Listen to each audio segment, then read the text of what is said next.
Temos mais uma oportunidade, abrimos a palavra de Deus no livro de 2 Timóteo, capítulo 2, versículos de 11 a 21. 2 Timóteo 2, de 11 a 21.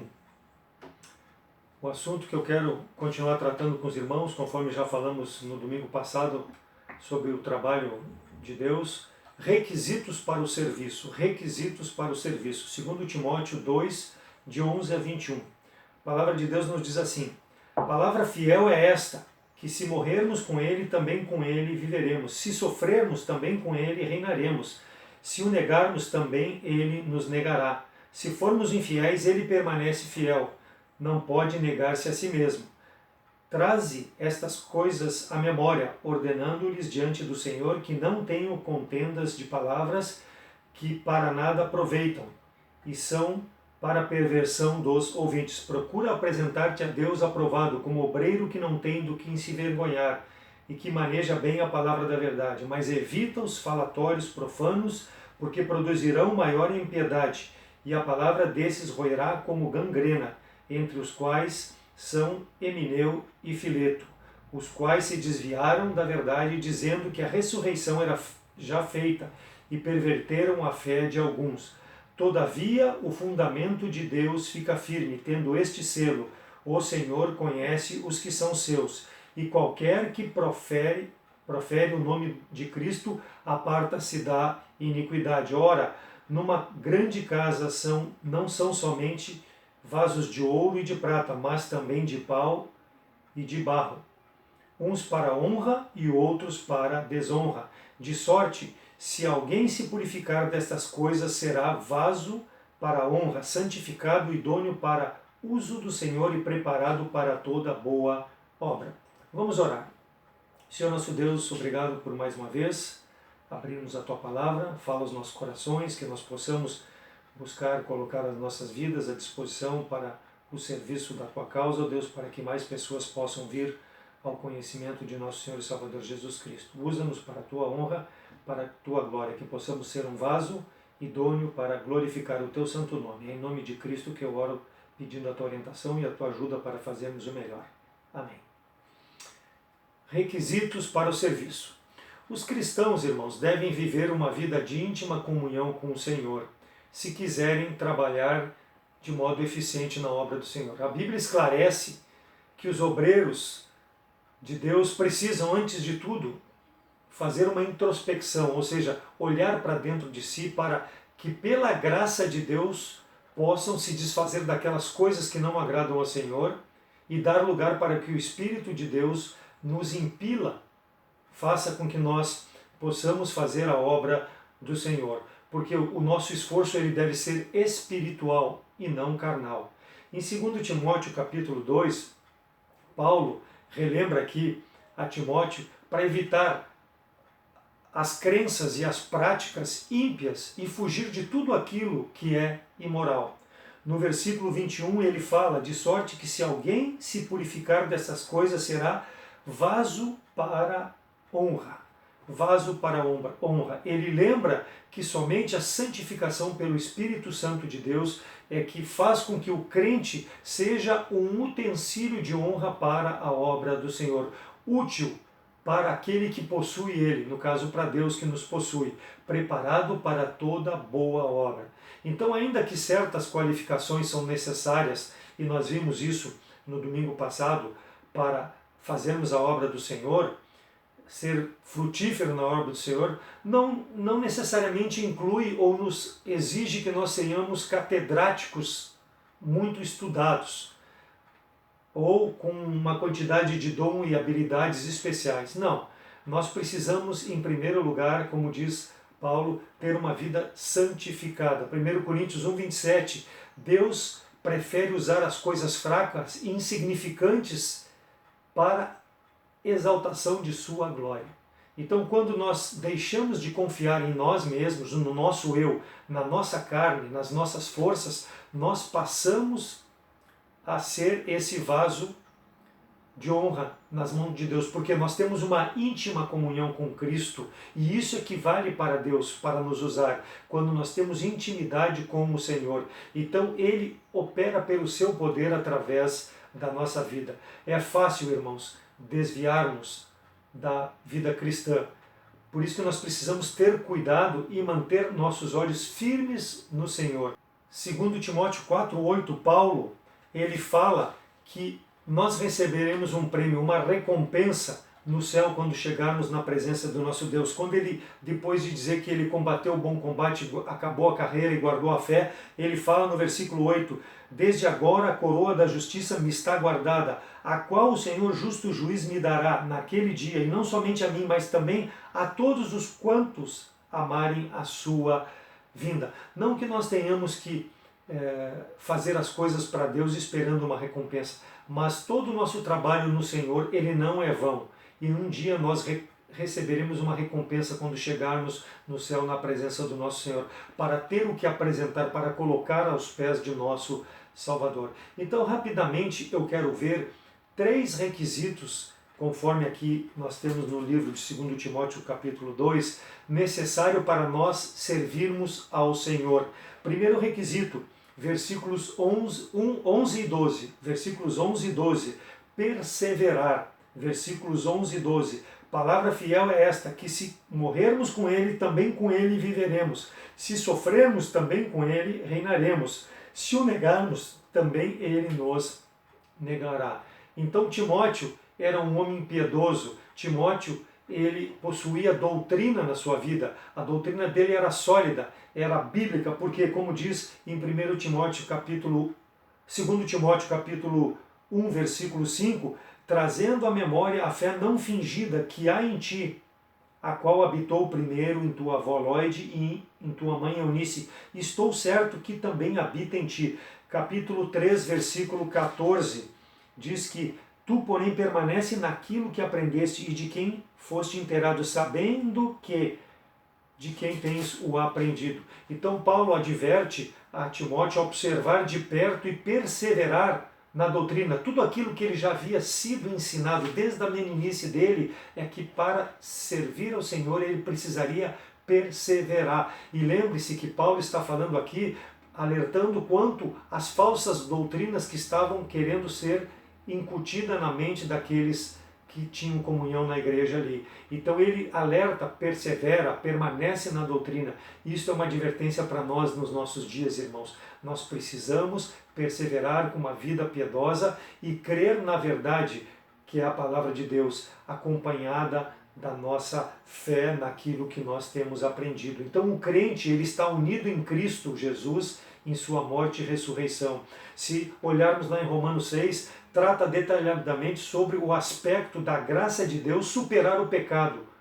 A graça de Deus é que nos mantém hoje firmes para que nós possamos fazer a obra do Senhor. E ele diz no versículo 11, a palavra fiel, e é nessa palavra que verdadeiramente nós devemos permanecer. Porque se verdadeiramente morremos com ele, ou seja, morremos para a nossa velha vida, com ele viveremos. Se perseverarmos, também com ele reinaremos. Então, a vida cristã, desde o momento da conversão até chegar na eternidade, ela precisa ser de perseverança. Nossa justificação e perdão é a morte para o pecado e para tudo que a lei impunha que se devesse guardar. Viveremos com ele, aponta para o nosso alvo final, que é a eternidade, a vida eterna que nós temos em Cristo, mas para isso precisamos perseverar no nosso dia a dia nesse mundo. Está dizendo que até chegarmos lá, a nossa caminhada não é fácil, mas ela vai ser uma caminhada se tivermos na doutrina de santidade, porque essa é a diferença que nós devemos mostrar para o mundo, que nós somos separados, santos de Deus. Precisamos suportar então tudo pelo Evangelho e não simplesmente quando a dificuldade acontece virarmos as costas. Cristo nos salvou e nos mantém aqui para que nós possamos, em vida de santidade, glorificarmos o nosso Deus Todo-Poderoso. Em Tiago 1, 22 a 25, ele fala, e sede cumpridores da palavra e não somente ouvintes, enganando-vos com falsos discursos. Então o crente não pode se enganar com falsos discursos quando ele está baseado na palavra de Deus, porque ele não é só ouvinte, ele pratica a palavra de Deus, ele busca fazer através da sua vida, uma vida de perseverança, uma vida cristã. Então, aqui, no caso, como Tiago, ele adverte que aquele que só pratica e não, aquele que só ouve e não pratica, ele é uma pessoa que não obedece a Deus. A palavra entra num ouvido e sai pelo outro, mas não fica no coração. Então ele engana-se a si mesmo, mas ele precisa atentar à lei da palavra de Deus, porque a palavra de Deus é perfeita para nos conduzir. Ela nos dá a liberdade de escolher fazer aquilo que agrada a Deus. Por isso que ela é perfeita para nós perseverarmos, porque nós fazemos isso por entendimento. E ele será bem-aventurado o crente que realizar a palavra de Deus conforme a vontade do Senhor. Segundo Timóteo 3,12 diz: e também todos os que piamente querem viver em Cristo Jesus padecerão perseguições. Então a vida piedosa em Cristo é de sofrimento, irmãos. É de sofrimento para nós mostrarmos piedade só sofrendo, mas fiel é aquele que persevera, guardado pelo Espírito Santo de Deus, que realmente quer servir ao Senhor. É a garantia da nossa salvação, de nós chegarmos no final da nossa jornada e poder dizer como Paulo: guardei a fé, acabou a carreira e se apresentou diante de Deus irrepreensível no dia que o Senhor ou nos chamar ou no dia em que o Senhor vier nos buscar. 1 Coríntios 1,8: irrepreensíveis no dia de nosso Senhor Jesus Cristo, perseverando. Essa deve ser a nossa posição. Então, tanto Tiago como Paulo, eles manifestam que o cristão deve perseverar na piedade e na disciplina espiritual. Só assim ele será abençoado e só assim ele glorificará a Deus. Quanto mais perseverarmos na vida cristã, mais Deus concede suas bênçãos sobre nós. E aqui, irmãos, eu não estou falando em bênçãos materiais, estou falando em bênçãos espirituais, para que nós possamos ser uma bênção na vida das pessoas, mostrando com a nossa perseverança, exortando a eles também, para que eles possam ter esse mesmo sentimento. 1 Coríntios 6, 19 e 20: ou não sabeis que o vosso corpo é templo do Espírito Santo de Deus, que habita em vós, proveniente de Deus, e que não sois mais de vós mesmos? Porque fostes comprados por bom preço. Glorificai, pois, a Deus no vosso corpo e o vosso espírito, os quais pertencem a Deus. O crente persevera quando ele tem em mente que ele não pertence mais a si mesmo, que ele pertence ao Senhor, ele pertence àquele que o salvou para usá-lo no serviço do Senhor. Romanos 8,17: e se nós somos filhos, logo somos herdeiros também, herdeiros de Deus e co-herdeiros de Cristo, se é que é certo que com ele padecemos, para que também com ele sejamos glorificados.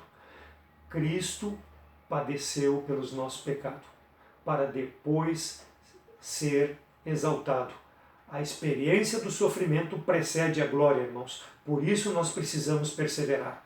E a nossa leve e momentânea tribulação deve produzir frutos para a glória do Senhor. A graça de Deus é que trabalha em nós para que nós não venhamos a negar a nossa fé.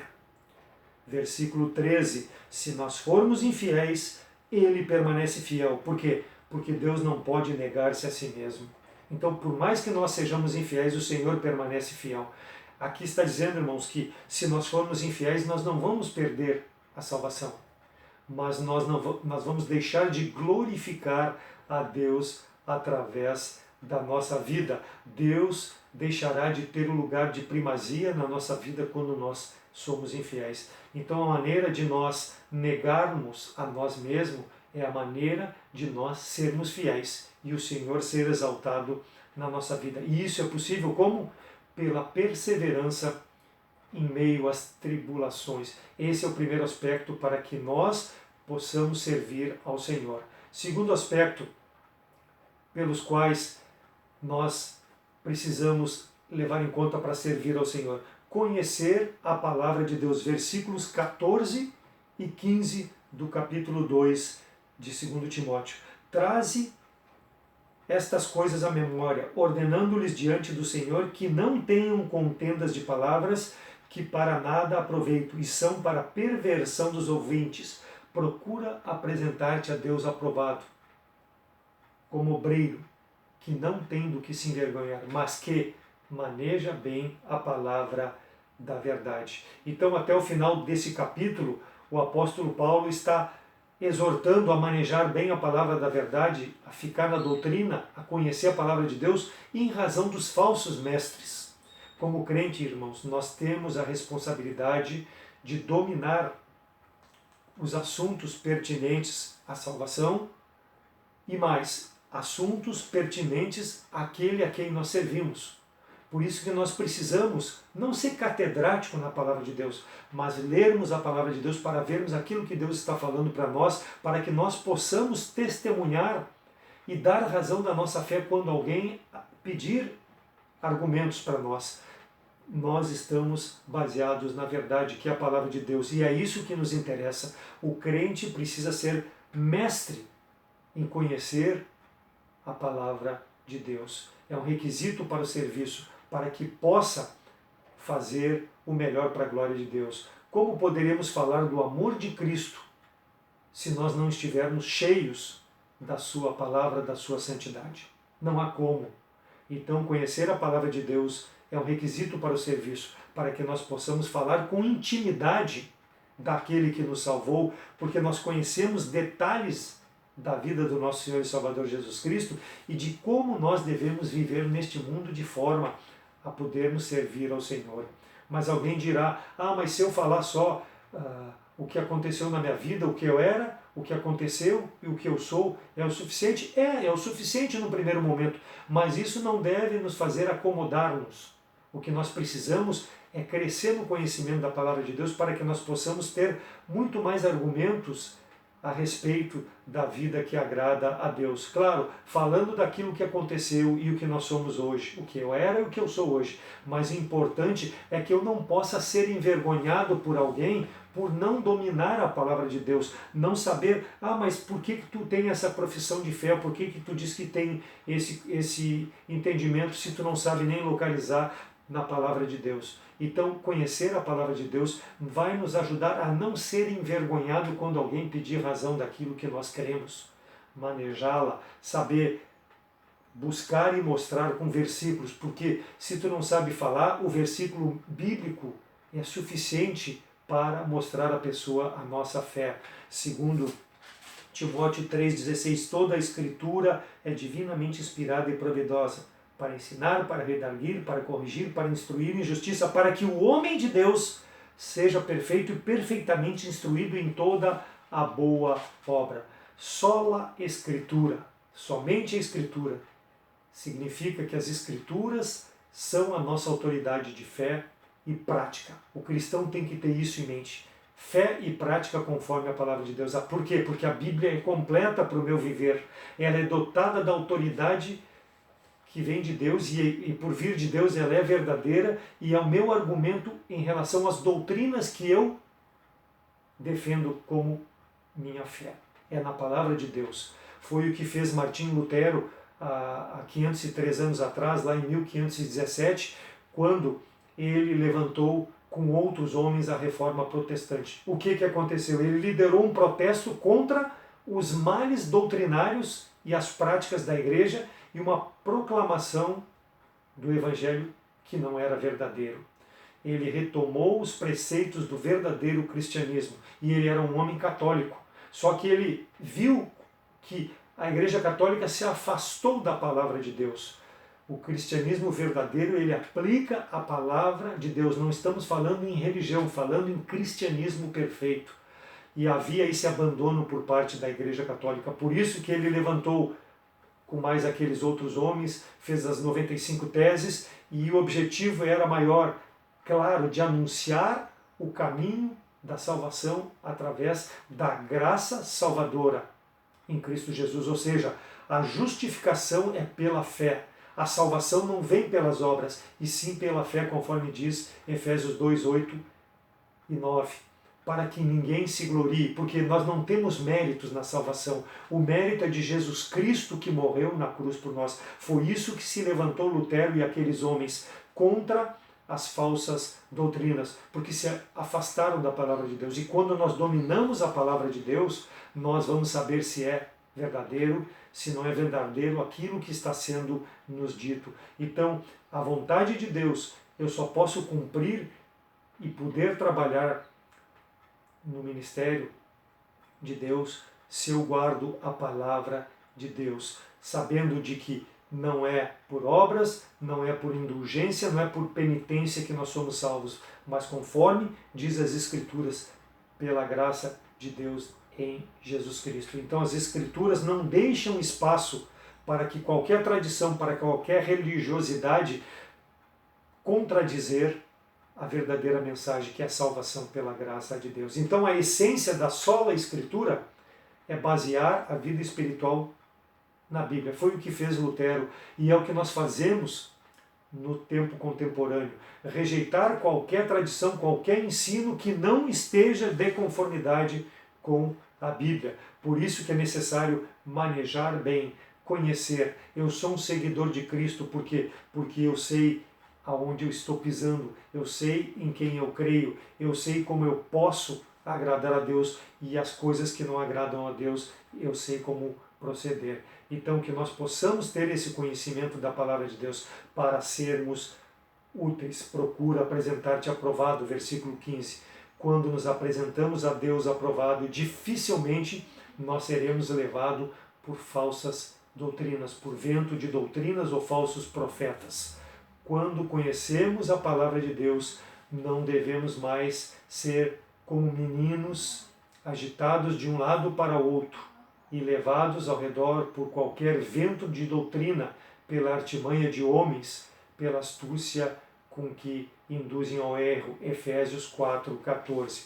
Então, leia, estude a Bíblia, tenha o seu devocional para que tu possa conhecer melhor o teu Salvador e poder ter condição de dar a razão da tua fé. 1 Pedro 3,15. Antes santificai a Cristo como Senhor em vosso coração. Estais sempre preparado para responder com mansidão e temor qualquer que lhe pedir a razão da vossa fé. A esperança que nós temos, 2 Coríntios 2,17, porque nós não somos como muitos falsificadores da palavra. Antes, falamos de Cristo com sinceridade, como de Deus na presença de Deus. Então Paulo, ele reconhece que a verdade é a palavra de Deus. Nós precisamos, conforme mesmo Paulo diz em 2 Coríntios 2,14 lá e 16, ser cheiro de vida para as pessoas, porque eles estão na morte. Mas nós, manejando a palavra de Deus, mostrando através da nossa vida,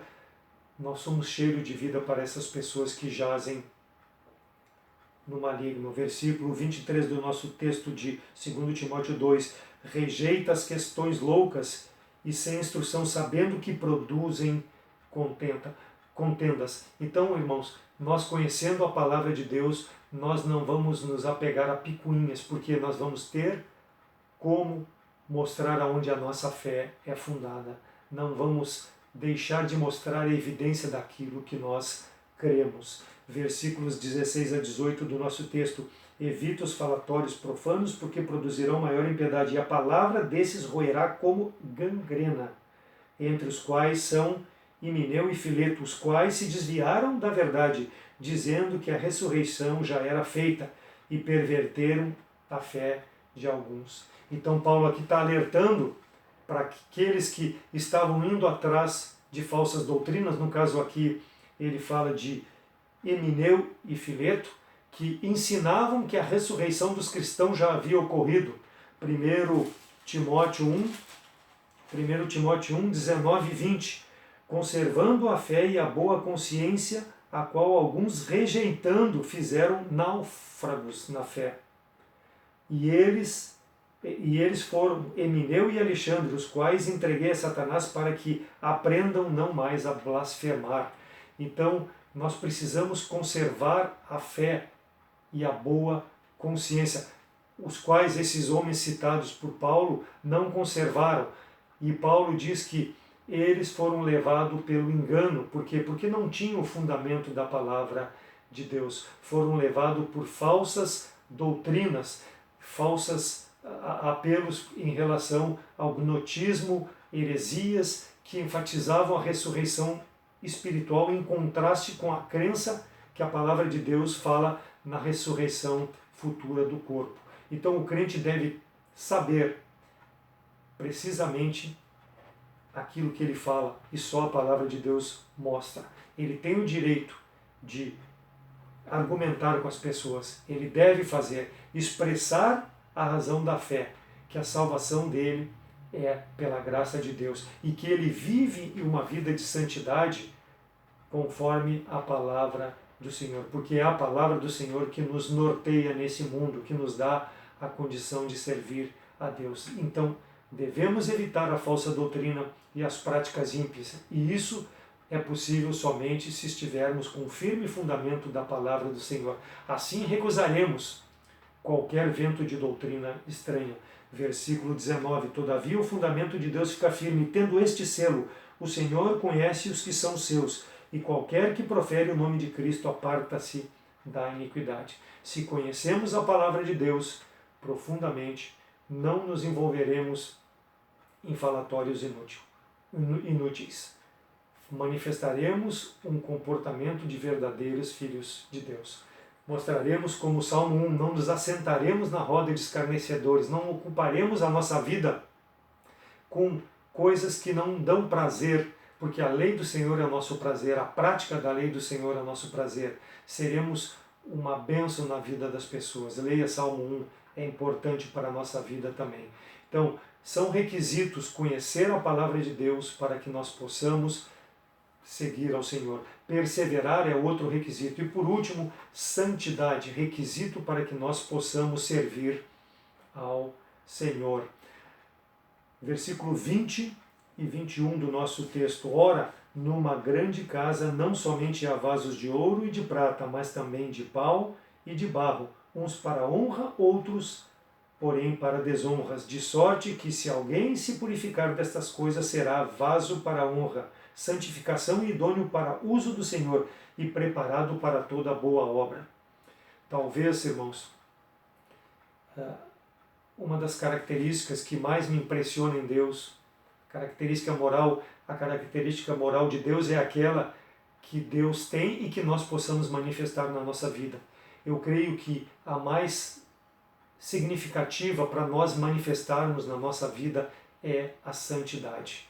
Essa característica, todas têm o mesmo valor, mas eu, para a minha vida, considero a santidade moral a mais importante para que as pessoas possam ver santidade. Sem santidade não se pode servir a Deus. Isaías 3, lá quando há Isaías 6, quando há o chamado de Isaías, quando ele é comissionado e ele tem aquela visão do Senhor sentado no trono e os serafins voando e clamando, santo, santo, santo é o Senhor dos exércitos, a terra está cheia, toda cheia da sua glória. Olha que maravilhoso, ele se achava tão indigno de se apresentar na presença de Deus, que ele manifesta a santidade de Deus. Santo, santo, quem sou eu, um homem de lábios impuros, para me aproximar de um Deus tão santo? Então, Deus depois usou esse homem para a sua glória, mas ele manifestou a santidade de Deus na vida dele. Por quê? Porque ele se mostrou um homem pecador, mas que pela graça de Deus ele poderia manifestar a santidade de Deus na sua vida. Deus é tão santo, irmãos, que ele não pode usar pessoas na sua obra se não forem santas. Nós precisamos ser desta forma. Seguir a paz com todos e a santificação, sem a qual ninguém verá ao Senhor. Hebreus 12, 14. Santificação igual a santidade. Vem da palavra grega separação. Santificação e santidade têm o mesmo significado. Santificação, primeiro, uma separação posicional em Cristo quando nós somos salvos. Segundo, a santidade, ou seja, a prática de uma vida dia a dia, onde o crente vive de forma santa, aguardando o retorno de nosso Senhor e Salvador Jesus Cristo.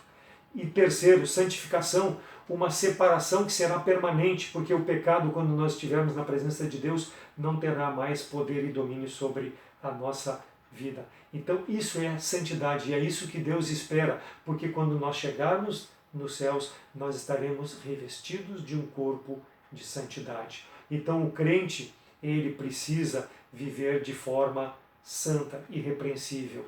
O crente será um vaso de honra se guardar e praticar a palavra do Senhor. E a palavra do Senhor nos diz: sede santos, porque eu, o Senhor teu Deus, sou santo. Praticar as doutrinas e viver uma vida cristã em santidade, levada pelo Espírito e não pela nossa carne. A santidade, então, irmãos, é esse requisito para o serviço, porque se nós não manifestarmos isso, não podemos trabalhar na obra do Senhor, ser fiéis ao Senhor. A santidade é a continuidade do estado de separação do crente nesse mundo. Somos separados de Deus para a eternidade, mas enquanto estivermos aqui, precisamos progredir na nossa santificação, para cada vez mais sermos esse vaso de bênção nas mãos do Senhor. Versículo 20, ora, numa casa grande não há somente vasos de ouro e de prata, mas também de pau e de barro, uns para honra e outros para desonras. Vasos de ouro e de prata e honra representam metaforicamente os verdadeiros salvos, os verdadeiros crentes, ao passo que vaso de barro ou madeira e desonra representam aqueles que não creem, ou seja, na igreja local pode haver pessoas crentes e não crentes. E como nós vamos saber? Pela forma santa com que cada um no relacionamento dentro da igreja local vive.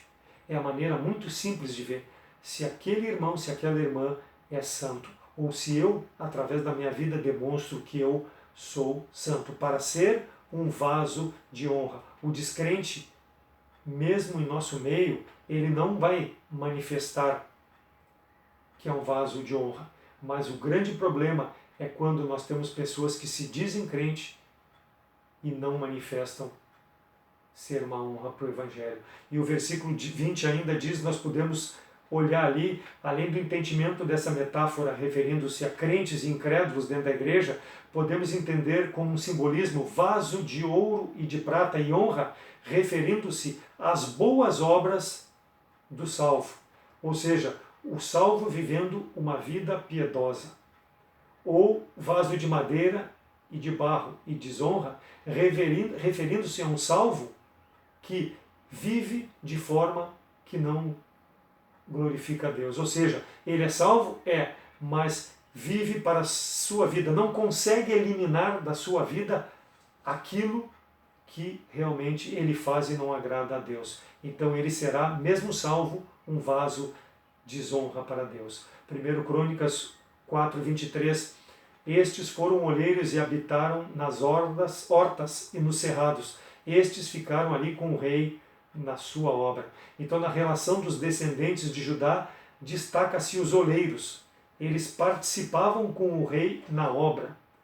Assim o salvo, irmãos. Nós somos filhos do rei. Nós precisamos estar envolvidos no serviço do Senhor. E a santidade é fundamental para servirmos, para sermos eficientes como testemunhas de Cristo. Nós precisamos, em primeiro lugar, nos libertar de todo o fermento velho, todo o pecado, toda a indiferença. E isso só é possível com a santidade. Depois, vivendo com o rei. Ele diz ali, vivendo com o rei, dia a dia, em comunhão.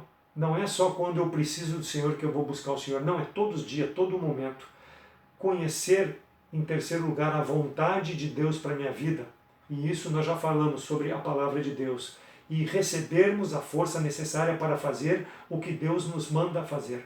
Não porque Ele nos obriga, mas porque Ele nos instrui pela Sua palavra para que nós possamos fazer a obra do Senhor. Nada pode impedir de nós prosseguirmos a servir ao Senhor. É o que Paulo fala a Timóteo.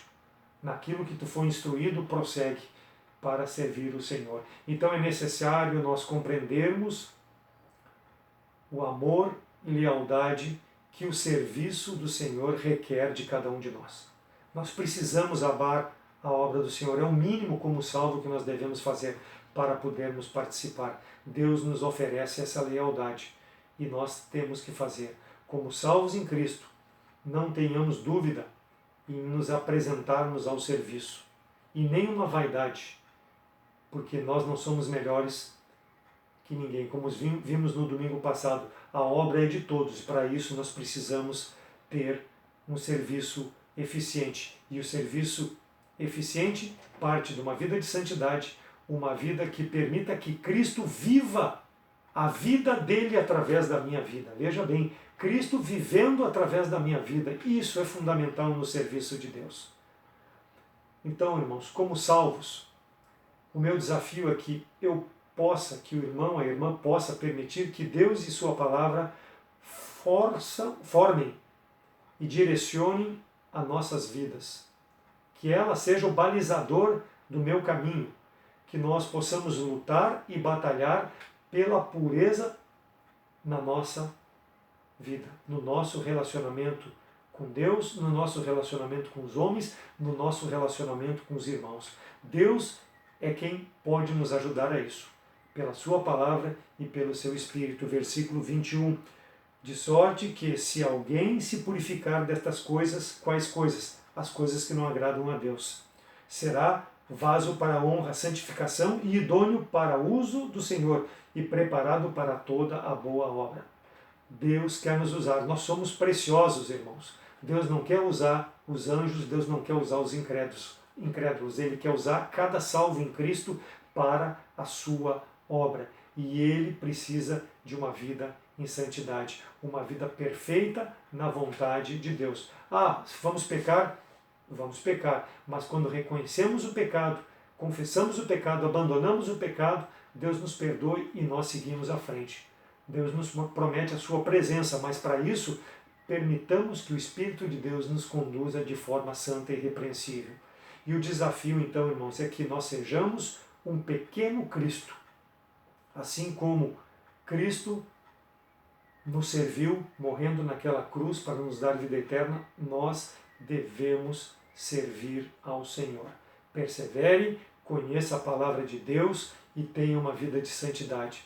Esses três requisitos fundamentais no serviço do Senhor é o que o apóstolo Paulo exorta para que o crente possa ser um crente fiel. E aquele que nos assiste pelas redes sociais, pela internet, não crê em Jesus Cristo como Salvador, não pode servir a Deus. O primeiro passo é atender o requisito de, pela graça de Deus, como nós falamos lá no início, crer que as suas obras não salvam, mas a graça de Deus, pela fé em Cristo, te dá a vida eterna. Esse é o primeiro passo. A partir daí, tu estás separado do pecado, da condenação eterna. Aí, tu estás nas mãos de Deus para que Deus possa usar para que as tuas obras a partir da salvação possam glorificar ao Senhor. Através do que? De uma vida de santidade e uma vida de abnegação do teu eu para a exaltação do teu Salvador. O meu convite é que para que tu reconheças Jesus Cristo como Salvador, creia nele como o Filho de Deus que veio ao mundo para morrer pelo teu pecado e que ele quer te dar salvação. Só em Cristo é que tu poderás estar separado de tudo que há nesse mundo, longe do pecado e longe da condenação eterna. Se tu não aceita Cristo como Salvador, tu estás longe de Deus. Meu convite é: nos procure, faça contato conosco pelo telefone, pelo WhatsApp ou pelo próprio Facebook e nós, à luz da palavra de Deus, te mostraremos como tu pode entregar a tua vida a Cristo e ser um vaso de honra para a glória do Senhor. Que Deus possa abençoar a sua palavra. Vamos orar. Senhor nosso Deus, obrigado por esse momento de comunhão, pela tua palavra mais uma vez. Obrigado pela salvação que nós temos em Cristo. Deus, que cada um de nós possa ser um vaso de honra, vivendo uma vida de santidade na tua presença, para que as pessoas que ainda, Deus, não conhecem a Cristo como Salvador, possam crer a partir da nossa vida e do nosso testemunho. E que, à luz da tua palavra, nós possamos estar atentos, ó Deus, para toda e qualquer doutrina falsa, para que não venha a nos tirar do caminho, do propósito de servir e fazer a tua vontade. Ajuda-nos a crescer na graça, no entendimento de nosso Senhor e Salvador Jesus Cristo e a manifestarmos a vida de Cristo através da nossa vida. Perdoa os nossos pecados e eu oro agradecido em nome de Cristo. Amém.